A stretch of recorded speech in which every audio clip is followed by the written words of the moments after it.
C'était l'événement du week-end, dernier grand rendez-vous course nature de l'année, le Trail des Brosses à Chantraine. La manifestation proposée par RT2O, le Red Team Organisation Olima, qui a drainé encore près de 2000 coureurs, dont 1500 sur les épreuves du dimanche matin, dans une ambiance brumeuse et frisquette, digne d'un vrai automne.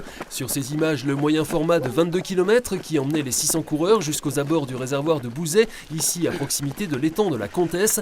Une course où deux hommes ont mené un train d'enfer dès les premiers kilomètres, Anthony Léon de l'Attelé-Vosges et le triathlète du Tech Lucas Mathieu. Victoire au final du premier nommé en 1h24, un bon test avant la saison hivernale. Alors Anthony, cette course. Je voulais voir comment j'en étais un peu pour les crosses. Après, je vais pas aller jusqu'aux France parce que vu ma vie familiale, je peux pas aller jusqu'aux France, mais je vais peut-être faire les Vosges, peut-être. Et puis après, j'irai bien comment je suis en cross parce que c'est un autre niveau aussi, quoi. Beaucoup moins de suspense sur l'épreuve reine de 35 km où le tenant du titre, grandissime favori sur ces terres, Benjamin Paulin, s'est imposé en 2h25 avec près de 12 minutes d'avance sur Romain Sophis, recordman de la traversée des Vosges. Voilà, c'est ça, c'est une sortie comme d'habitude, un peu plus rythmée quand même. Et puis il y avait plus de monde que d'habitude sur les sentiers, mais non, franchement c'est toujours cool, moi j'adore ces chemins. Et le petit plus avec la course, avec l'ambiance, avec l'organisation qui est parfaite, ça fait toujours une belle fête et c'est encore réussi. Là, la météo elle est idéale, elle est de saison, ça met des beaux décors, on est vraiment dans l'ambiance de la forêt d'Olima, donc j'adore et je pense que le retour de tout le monde sera un peu le même. Le vice-champion du monde par équipe de 100 km sur route s'alignera sur la mythique Saint-Élion dans 3 semaines. Sur le 10 km enfin, le champion sortant et ancien séiste médaillé olympique Mathieu Péché a lui aussi conservé sa couronne. Ouais, un beau dimanche, j'ai à cœur de revenir chaque fois sur ce trail. Je me rappelle avoir fait des fois des 35 bornes, je finis crampé sur le bord du parcours.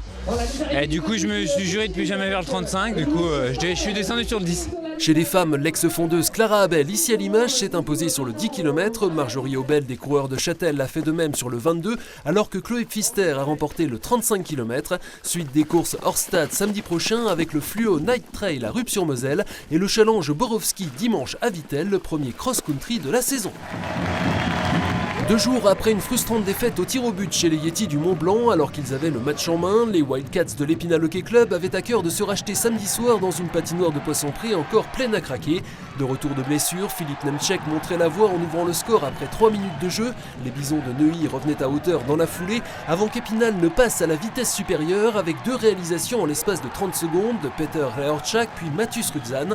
Un temps mort et un changement de gardien chez les Franciliens n'y changeaient rien. Dominique Fugérix s'offrant un numéro de soliste pour donner 3 longueurs d'avance aux Wildcats, 4-1.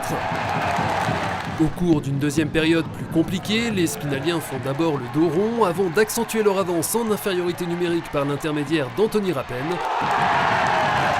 Mais les Bisons n'ont pas dit leur dernier mot, réduisant d'abord l'écart en powerplay, ils reviennent à 5-3 à moins de 7 minutes du terme. C'est alors que l'arbitre principal, qui officiait pour la première fois en D1, va distribuer des pénalités généreuses à l'encontre des Spinaliens. Épinal se retrouve en double infériorité numérique, les Bisons n'en demandaient pas tant et en profitent pour revenir à 5-4 grâce à Jeremia Lutke. À moins de 3 minutes du terme et cette fois en égalité numérique, l'attaquant américain ramène les deux équipes à 5 partout.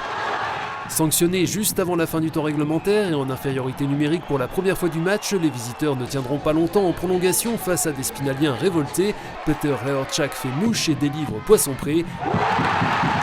Épinal a cependant perdu 1 point dans la bataille et va mettre du temps à le digérer. L'arbitre nous a volé 1 point, voilà, je n'ai pas peur de le dire parce qu'on a eu juste un power play en fin de match. Moi, je pense que pour moi, un arbitre, il ne peut pas siffler ce qu'il a sifflé à 5 minutes de la fin, des pénalités comme ça et nous mettre à 3. Donc après, voilà, une bonne réaction quand même, mais le match, on l'avait en main et je pense que l'arbitrage ne nous a pas aidés. Avec cette 5e victoire en 7 journées, les Wildcats restent en 3e position à 4 points du leader Dunkerque. Nous reparlerons largement de hockey ce lundi soir dans l'émission Côté Sport avec l'homme du match, l'attaquant slovaque Peter Reorchak. En football, dernière répétition pour les deux clubs vosgiens qui disputeront un 8e de finale de la Coupe de France samedi prochain face à des Ligue 2, à commencer par l'ES Taon qui accueillait vendredi la réserve de l'Estac. Si la rencontre a été plutôt à l'avantage des Vosgiens, en bleu, ces derniers n'ont pas réussi à faire trembler les filets. De même pour les Troyens qui n'ont eu que de rares occasions. Match nul 0-0, Taon reste invaincu après 8 journées. Je pense qu'on s'est encore rassuré défensivement, ça fait 3 matchs qu'on ne prend pas de but. Ça montre qu'on a une solidité défensive aussi par rapport à la saison dernière. Donc on va s'appuyer sur cette solidité et puis travailler encore un peu plus pour s'améliorer aussi offensivement. Ça fait 2 matchs qu'on ne marque pas, donc forcément moi ça me frustre un petit peu. On sait qu'on n'aura peut-être pas beaucoup d'occasions contre Sochaux la semaine prochaine, mais en tout cas on fera du mieux possible pour jouer les coups à fond et faire un petit peu mieux encore qu'aujourd'hui. Le Estaon recevra donc le FC Sochaux-Montbéliard samedi prochain à 17h, à la même heure que la rencontre entre Épinal et le FC Metz au stade de la Colombière. Le SAS qui est aussi revenu de son déplacement chez la Lanterne Rouge de son groupe de N2, l'US Boulogne avec le point du match nul 1-1. A noter en N3, la deuxième victoire consécutive de l'US Raon l'étape, la première à domicile, 3-1 face à Sarre-Union. En ce long week-end du 11 novembre, il y avait également du cyclocross vendredi avec la traditionnelle épreuve de Saint-Étienne-les-Remiremont de l'EC stéphanois qui a rassemblé plus de 200 coureurs, toutes catégories confondues. Chez les élites sur ces images, l'issue de la course aura été longtemps indécise. Il aura fallu attendre le dernier tour pour voir le groupe de tête se décanter avec à la clé une victoire du futur jeune retraité sur ses terres, Yann Gras du team Podiocom, vice-champion de France en titre. Victoire chez les juniors de l'Alsacien Victor Schneider, licencié à Sainte-Croix-en-Plaine. Les meilleurs prendront part au 3e et 4e manche de la Coupe de France le week-end prochain en Bretagne, alors que l'on bouclera la saison dans les Vosges avec la double épreuve proposée par le cycle golbéen samedi et dimanche. Suite ce lundi soir dans le côté sport, avec donc l'attaquant des Wildcats de l'Épinal Hockey Club, Peter Reortchak, mais aussi Patrick Gass, président de l'association Trailer, organisateur de la montée de la Madeleine, et Anthony Perchat de Vosges Matin, première diffusion à 19h.